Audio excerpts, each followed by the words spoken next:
Are you a coach, consultant, small business owner, or online entrepreneur? Do you want to significantly grow your business, triple your list, and double your sales conversions? If the answer is yes, then launching a podcast is the next step.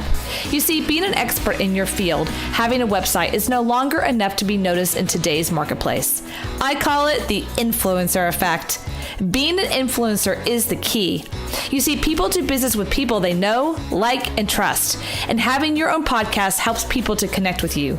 If you're interested in having me help you launch your own podcast, grow your influence, and promote your business, then go to influencergrowthformula.com. That's influencergrowthformula.com. And let me help you rise to the top.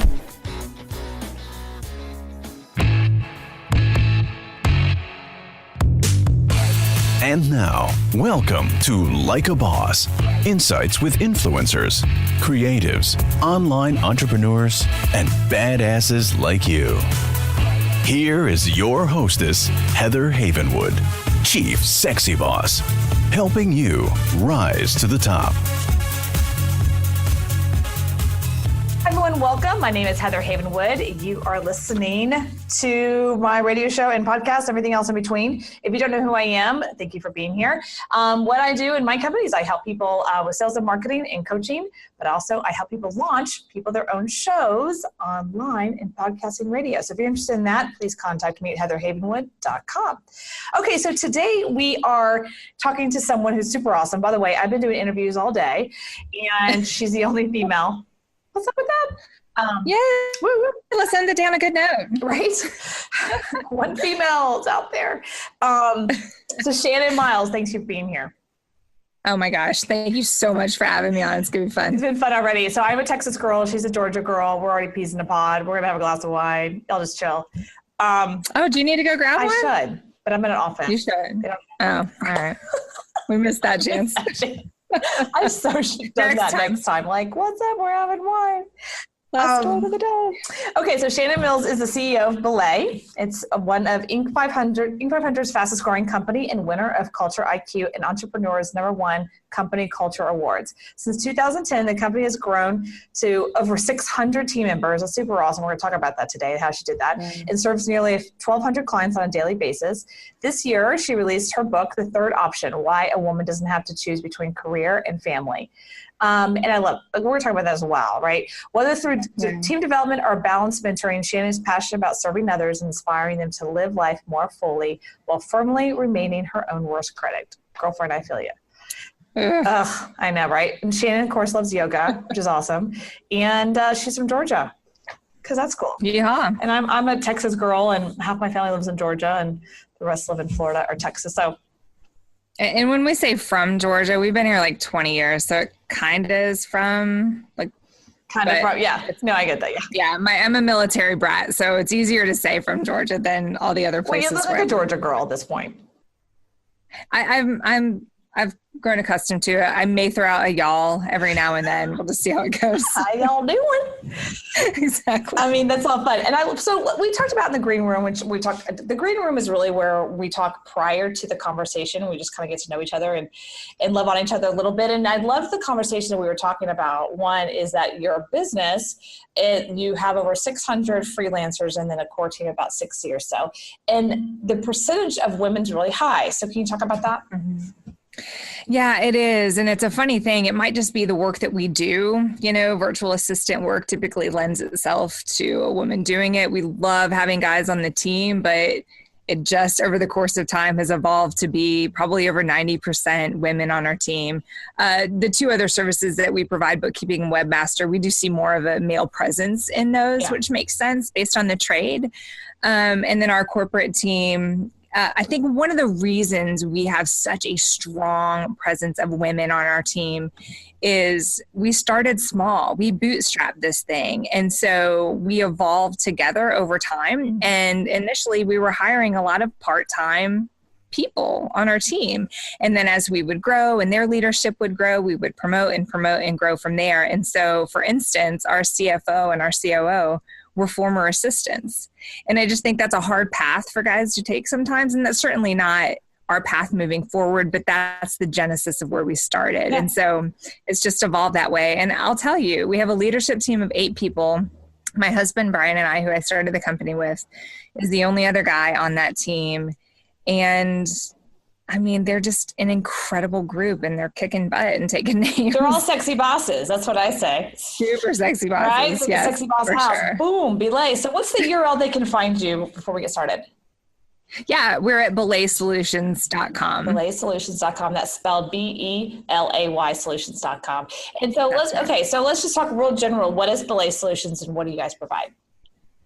Yeah, so we have 3 core offerings all around helping businesses grow.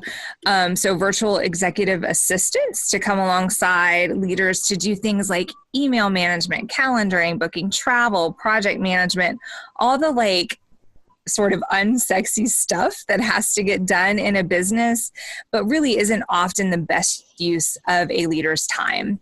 So that's the first offering. The second is bookkeeping and payroll, which is just one of those, to own an effective business, you got to get your books right. So we love offloading that from leaders because it's often not a skill set that we were taught or have used prior to starting a business. And then website design and support. We are an all distributed team. And so we totally understand the value of having a solid, beautiful, functional, safe, secure website. Mm-hmm. So we love providing that for our clients too. So those are the 3 core offerings that we provide through Belay. And those are the 3 baselines. So the 3, it's like a triangle. They are the 3 baselines of any business on today's world. You have to have bookkeeping, right? And if you're a leader or an entrepreneur, if you're the CEO, there's all these other tasks you have to do to release that. And then of course you have to have your what used to be called storefront. Now it's like the baseline of just basics. It's like the basic. Exactly. So it's just the basics. I love that. So, okay, great. All right. So I find it really interesting that we were talking in the green room about, you have a ton of women who are on the team, which I just love. And I think you're right. It has probably a lot to do with the actual nature of the work. But do you find that for the freelancers, do you find that a majority of the women are single moms? I didn't ask you this in the green room. Are they single moms? Are they, what's that demographic? Are they just getting out of college? Are they 25? Where do you get most of the pool of your business? Your not business, but your freelancers. Fantastic question. It has evolved over time. And that's one of the things I love about business, right? It's never stagnant. It's always changing. So when we first got started, it was a lot of stay-at-home moms who became the assistants, bookkeepers. And some of that was just by nature of our circles. When you're starting out, you have your network and your connections and you go from there. It was a lot of college educated stay-at-home moms who worked in businesses before and were looking to work, maybe 20 hours a week, but didn't want to have to go full time, start working outside of the home. That is still a very big part of our core contractor base. However, something that surprised me is we have a lot of sandwich generation contractors who still have those kids, maybe not so young, but their parents are aging. And a lot of the responsibility for caring for those aging parents, or at least coordinating the care, is falling on their shoulders. And so when you think about working outside of the home in a corporate environment, it doesn't often lend itself to the flexibility needed to manage both those aspects of life. And then what's fascinating too, we're also seeing a lot of millennials join the team who have, I know, right? It's shocking, who have gone to college, did the right things, went and worked in a corporation. And they're like, hold up, this is what I signed up for? Wait, my parents didn't tell me this. I mean, they didn't tell me about this cubicle fluorescent lighting and 2-hour commute each way. I'm actually super impressed with the millennial generation because I think they've almost accelerated possibilities for us. They're not settling. They're challenging the status quo. And I love that. And so we're seeing them kind of get disenfranchised with corporate America early to say, I still want to work. I still want to have a legitimate income and a profession, but I want to travel. If I want to spend half my time in Portland and half in Miami, I want the ability to do that. And so that's been a super fun emerging segment of our contractor base. So, this is great conversation because I find it really fascinating that the millennials are like that. I mean, there's some people in my condo complex, they're millennials, and like, yeah, I'm going to Portland for 3 months. I'm staying in Airbnb, you know, and then I'm coming back and I'm staying here for 4 months, but their job is virtual, so they could do it, but they're really going out of their way to live their life all over the place. Like they're going way out of their way. I think I'm not millennial, but I'm not boomer. I'm like in that weird sandwich. I think I'm X. I don't think about that. I'm just kind of like, I live in Austin, you know? Yeah. And I had these neighbors that I'll never forget. They just moved out. I super love them. They showed up they're literally my neighbors, and they showed up and they said, you know, they moved in. It was a super couple. And I said, when's your moving van coming? Because they just had like their SUV. They go, oh no, we don't have anything. We've been living in Airbnbs for a year, so we have to buy everything. So they bought, you know, bed. I'm like, are you serious? We would have never done that, right? Like that would have seemed crazy. My parents would be like, you do what? You know, so they bought everything pretty much brand new, and Amazon was like every day at their door, which was super fun. Yeah. And then they moved out. They were only there for a year. And then they moved out and they were going to do Airbnb again for 3 months. So they started selling everything.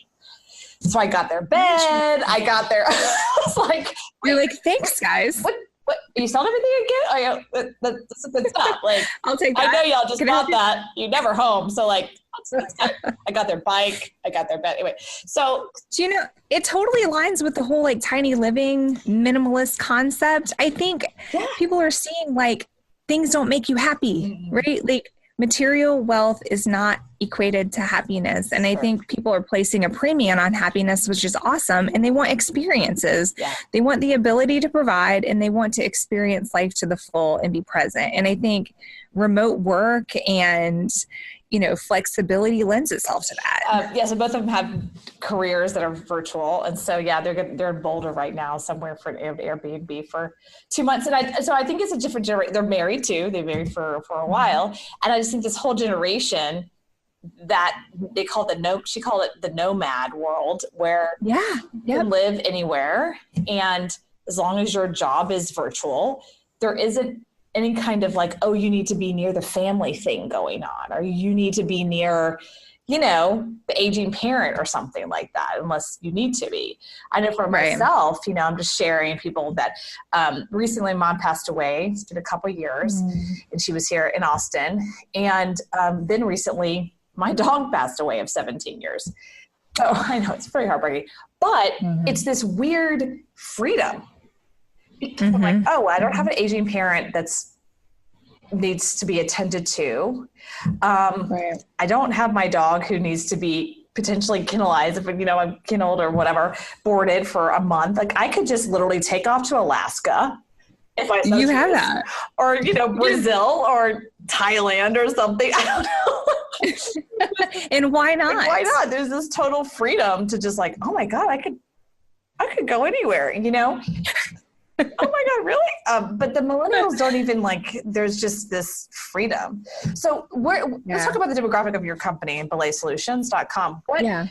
Are you finding that majority of you probably haven't done any demographics on this, but are you finding the majority of your freelance workers, the ones that you're hiring now, are they millennials, or what's normal right now for you? You know, I could definitely provide you the breakdown of it. It'd just be anecdotal if I said, you know, maybe 20% would be millennials. Maybe the largest demographic is that traditional, like Gen X, like me, like, you know, not that I was a stay-at-home mom, but like that generation, like coming back into the workforce, and the whole idea of on-ramping again, and this being a vehicle for that. And then probably maybe another 20% of that, like I got to take care of my aging parents, or my kids are out of the house and I just want to be able to travel because they have that newfound freedom. Yeah. So your virtual assistant, I'm going to call it a virtual assistant company. Is that what the best terminology? You can go with that. Yep, absolutely. Okay, that's the largest. That's the largest of our space. Right now, over the 3 different kinds of solutions, what are the top of the 3? What's the top one you're most asked for? Oh, all day long virtual assistant. Really? Yeah. Okay. That's a broad term, right? So virtual assistant. Can you discuss maybe a little more of what that means in today's world? Yeah. And I think that's why it is the most asked for, because it is the most broad. You know, what a virtual assistant does for you might be different than what she does for me. I think the vast majority of our assistants, though, do email management for our clients, which can also look different client to client, you know, and that's kind of like an intimate thing to turn over. But they sort of act as like routing in a lot of ways for all the things that might cross a leader's desk that the leader doesn't have to be the one to answer. But when you're growing a business, like all that stuff has to be addressed. You can't just leave stuff dormant for days and weeks on end. It's going to start to affect your reputation. Like it has to be handled. Yeah. And so a lot of our assistants work on that. Project management is huge. Like our leaders are oftentimes amazing visionaries, right? Like they've got the ideas, they know where they want to take the business. They just need somebody to come alongside them and help get it done. Yeah. You know, the execution arm of it. That calendar management's obviously huge. I mean, especially if you're scheduling like podcast after podcast, you know, people cancel or you're pulling together events or, you know, all that. It really does run the gamut. But I will say too, and this is key probably for your audience, they do not segment personal and professional work. And so my assistant, for instance, made reservations for dinner for me last night. And she booked a hotel after a concert that I went to that I waited to the last minute to decide I wanted to stay overnight for. And also she's helping me structure a speech, and she's researching transcription service. Like it just covers the gamut. And I think that's true for a lot of our assistants, because a leader is a leader. Yeah. You know, they're a whole person and they need help with personal and professional things. And there should be no shame in asking for help for them. Yeah. Well, that's what I need right now. I used to have okay, sold. I used to have a woman who did that for me, and I absolutely became very addicted to her. Yeah. Once you have an amazing assistant, it's really hard to go without it. Yeah. Without sounding dramatic, like it can't change your life. Like, seriously. No, it seriously can't. It reminds me of the show Suits. Do you ever watch the show Suits? I haven't. Okay, no. It's a great show. It's about big time lawyers, and there's all the men are mainly lawyers, and the women are assistants. And there's one woman who's this main assistant, and the two big time lawyers, right? They're like partners, are fighting over the assistant because she knows she's like, oh, I make you great. Oh, I know he's nothing without me. Like it's just like this whole and the whole show. Basically, the assistants run everything. You know what I mean? Like he's worthless without me. So one of the episodes is the main character gets rid of his assistant. Like, I'm fine. I don't need you. You can go to the other one. She's like, oh, you made a big mistake. Right. And so she goes over and starts making the other guy great. He's like floundering everywhere. He's missing appointments. He's missing all this. You don't know what you've got till it's gone. Right. He goes, there's a whole scene. He goes to her apartment like at midnight. Like, what do you want? Like, whatever you like John want. Hughes style, like trying to woo her back. What do you want? Do you want what? Money? What do you want? Probably just to be appreciated. That's what she just like, to be respected. No, do not give me your cash. I mean, I'll take it, but don't give me your cash. Right. Just be appreciated, you know? It's like, stop treating me like an assistant. I am like your world. I make your world, you know? It was just the whole show is actually really awesome. It's actually the show where Meghan Markle, who we all know her name. And that's the only reason I've heard of it. Right. So yeah, that's where she started. That was her first sitcom. Was she also like on Deal or No Deal? Like one of the girls that held the briefcases? I think. I don't know. Maybe. But she was definitely. Somebody else to fact check that. Meghan Markle. She was awesome in that show. And now she's a freaking queen. So hey, or whatever, princess or duchess or literal princess, like a modern day princess. She's a princess. Went from actress to princess. That's called a monetary. Amazing time to be alive.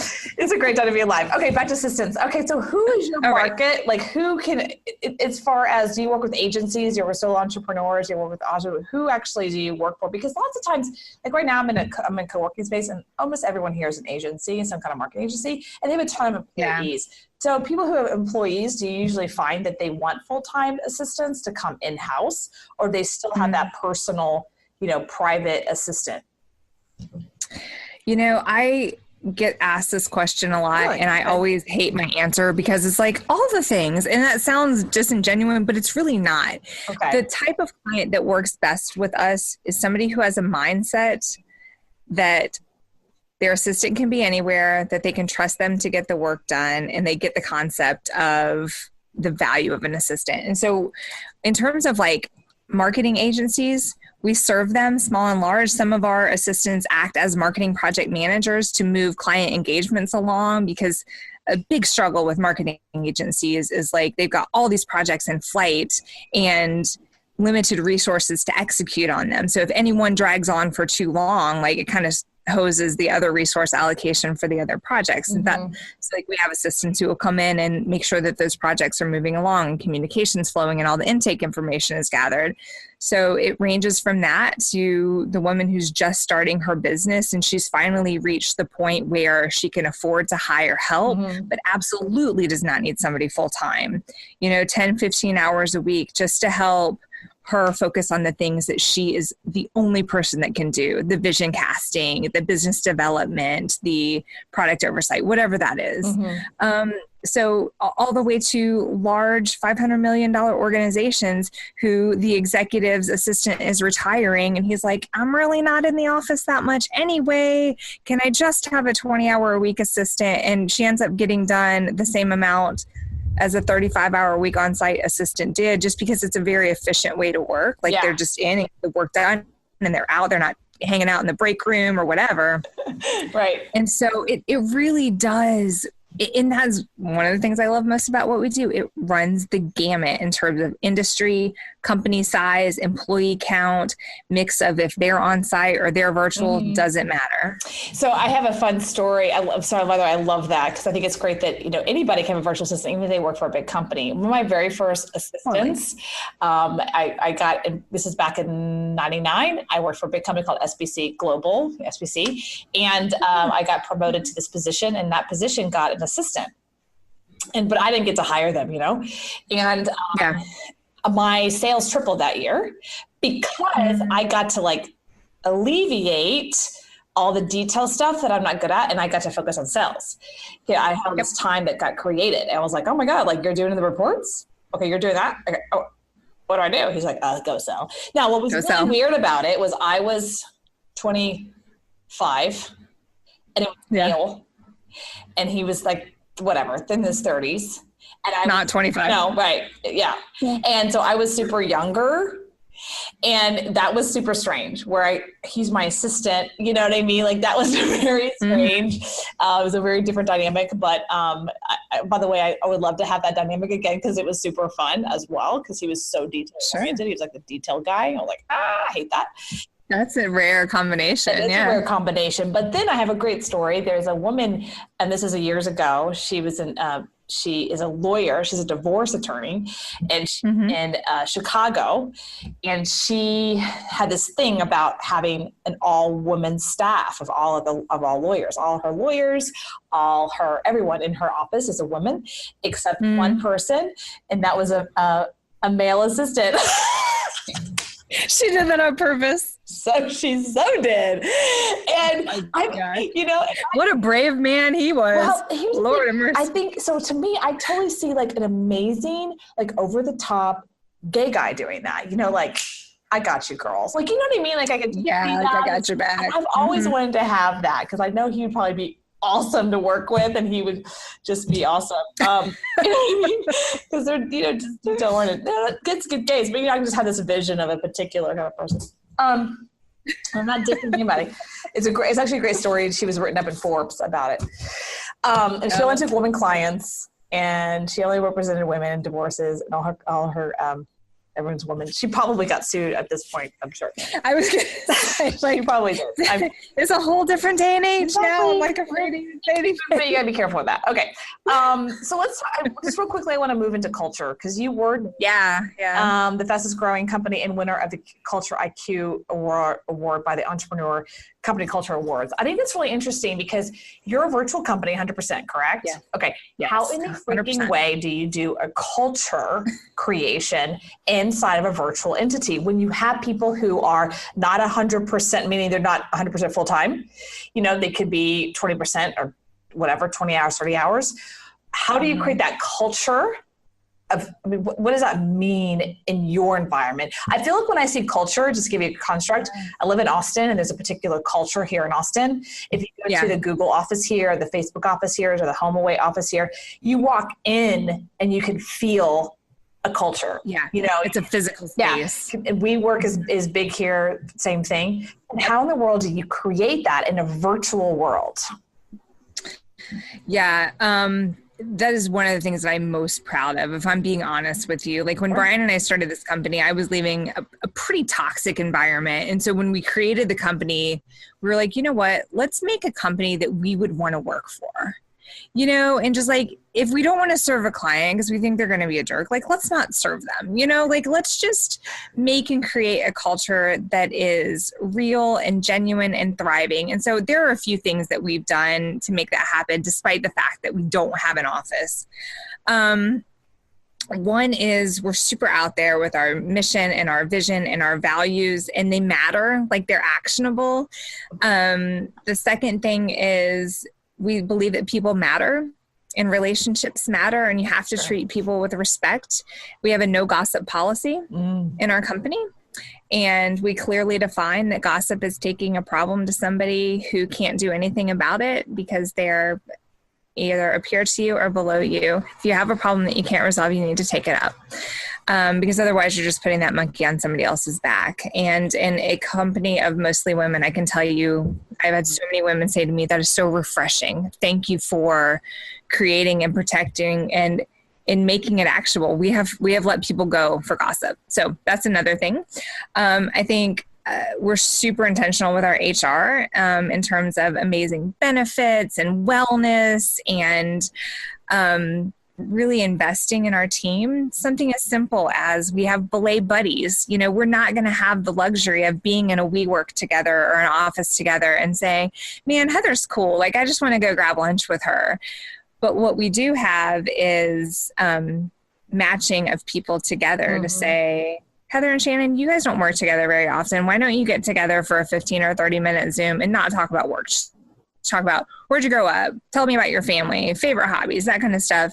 So that when we do get together face-to-face, which is the next thing that I think has helped our culture a lot too, you have something to connect on besides the business. And we've seen friendships, genuine friendships develop, and people go to the lake together and go on vacation together with their families. Like it's real. And one of the secrets to that is of our 62, now we just had a couple of people start this week, employees, they're based in the Atlanta area. And so we do get everybody together face to face at least 4 times a year. Oh, wow. 4 times a year. That's great. Makes a big difference. Yep. January, we do a 3-day long summit, and then quarterly thereafter, we do 1-days. And that's in addition to every 6 weeks doing an on-belay call where we're giving everybody a chance to see each other on Zoom. We do video updates from our executives. So we really try hard, Heather, like make people connected to the company and to each other. And we spend a lot of time and money investing in our leaders so that we don't suck. So that we can be worthy of working for. You know what I mean? That was some authentic stuff, girl. I love that. That was good. I mean, that's real. It takes something to create a culture virtually. It takes something. It doesn't just happen. Like I said, I'm sitting here in a co-working space, and there's about 3 or 5 different, I think, I'm trying to figure it out. I'm just kind of new to them. 3 or 5 different marketing agencies here. And because I've worked from home for so long, I'm like a little kid in a candy store. I'm like, hi. And they're like, hey, what do you do? Yeah. They're like, just get coffee. You know what I mean? I'm not used to, I have not been in a work environment since 99. When did you start using that co-work space? I started using it. It's been 2 months, 3 months. Oh, okay. Yeah. So you're still meeting everybody else who's there and everything? Yeah. So I'm like, hi. You know, they're like, just getting coffee, you know. Because I did coffee shops for a while, and, you know, people are just like, they don't even talk to you. Yeah, it's not really a place to connect. And after my dog passed away, because that's where I worked from home mainly because of my dog, and once my dog passed away, it was kind of like, I felt like I was an empty nester, you know, like there's no children. So you need energy sometimes around, especially if you're doing creative work. Yeah, exactly. You know? So I did a thing called Desk Pass, and you can actually, it's like an Uber, like you can get to go to different places. And so it's super fun. I really like it. But you have to have that environment, and there's a culture here. There's a particular culture. Yeah. I went to different co-working spaces. There's a ton here in Austin, and there's a culture, there's an energy to it. You know, this one I really like. I like the energy. The people are awesome. They're super chill. Other than me going, hi, like I want to be your friend. You know, they're like, you're bringing the energy level up. I am. I'm like, oh, a little weird. They're like, oh, your podcast. We use co-working spaces too, though. Yeah. Because you do need physical space to meet from time to time. But we actually spent some time about 3 years into the company thinking, okay, well, big kid companies have offices, right? Like, we're legitimate now, we're profitable, it's probably time to get an office. And in doing our due diligence, we're like, golly, we just don't want to spend the money on it. It's really going to eat into our profit. And guess what? We've hired a bunch of people who don't want to come into an office. Right. So why would they don't? Yeah. That's why. I mean, I'm part-time here. I don't go full-time. You know. So, I think it's. I like to work from home. I would do it forever. I enjoy it. I think it's the new future. It's not going away. This is where it's at, you know. So, all right. Where can people find you, and where can they sign up? Is it free to sign up for people like myself who are interested in hiring? Okay, so a couple things. Go to belaysolutions.com if you're interested in finding out more about our virtual assistant, bookkeeping, or webmaster services. You can fill out a web form that will put you in touch with one of our solutions consultants who can answer all of your questions and figure out if we're a good fit to serve you or not. Me personally, I'm on Instagram at Shannon K Miles, and you can find out more about like the third option book and all that stuff on Amazon. Okay, cool. Okay, great. So Instagram is Shannon K Miles, and then I don't know who that Shannon Miles is. She stole my account. Oh, Shannon K. Don't forget the K. Don't forget the K. I didn't get in there fast enough. That's funny. And then you can check out Belay Solutions. And as someone like myself, it's free to sign up, right? There's not a fee. No. There is a startup fee. Okay. I believe it's $5.95 for the virtual assistant services. The bookkeeping fee, I want to say, would match your first month, which depends on like transaction volume and accounts. And so the webmaster thing has different tiers of startup too. So There is a startup fee. And the reason we have that is because our onboarding process is thorough, and we want to make sure that we're finding the best match for you. We don't just take, next lead in, here's your assistant. Yeah. Like, we spend a lot of time and energy trying to find the right fit for your current state of your organization and where you want to go. And so we need a startup fee to cover that cost. Okay, great. Oh, I love that. That's awesome. So there is a fee to get started. So the onboarding process. And then from there, you get to pick and choose and have a great conversations. And you assign each new client a manager or a project manager to walk them through the process. Yep. There's a couple of things that you get. So the first conversation's with somebody on our sales team who helps figure out if we're a great fit and kind of the level of service that you need.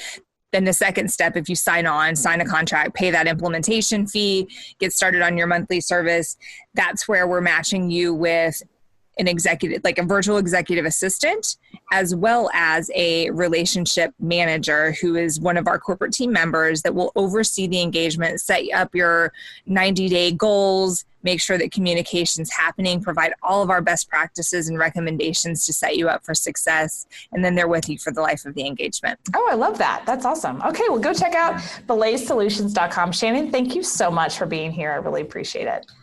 Gosh, Heather, you're awesome. Thank you. Thank you. And that's Shannon K Miles on Instagram, by the way. Don't forget that K. Everyone, this is Heather Havenwood. Check us out at heatherhavenwood.com. Have you ever wanted to stop the 9-to-5 grind and start your own company? Do you want to have more control of your income and your time? Then now is that moment to start and grow a successful business. As a female entrepreneur, I have succeeded. I have bit the dust. I have bounced back to growth and prosperity. But this would not have been possible without first taking the leap and owning my own business. But I didn't do it alone. I hired my first business coach 13 years ago. And now I help small businesses, solo practitioners, and professionals double their income and triple their time off. So let me help you too. My gift to you today is a free one-on-one strategy session. So go to coachwithheather.com, coachwithheather.com, and let me help you double your income and triple your time off.